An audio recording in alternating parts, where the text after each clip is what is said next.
20 yildan beri shopirlik qilaman. Umrimda qoidani buzgan emasman. Gayiga ham jarima to'lamaganman.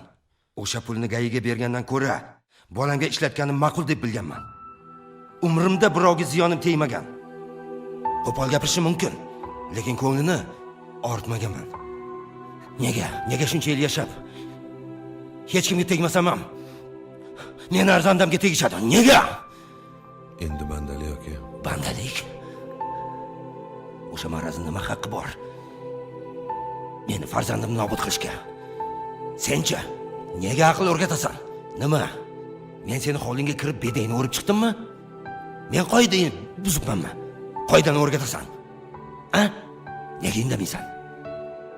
Yasha deysan, yasha. Qanday qilib yashayman? Seni bolangga tegsin, taktugi bilan qirib tashlaysan. Lekin men qishloqning bolasiga tegsa, aql o'rgatasan.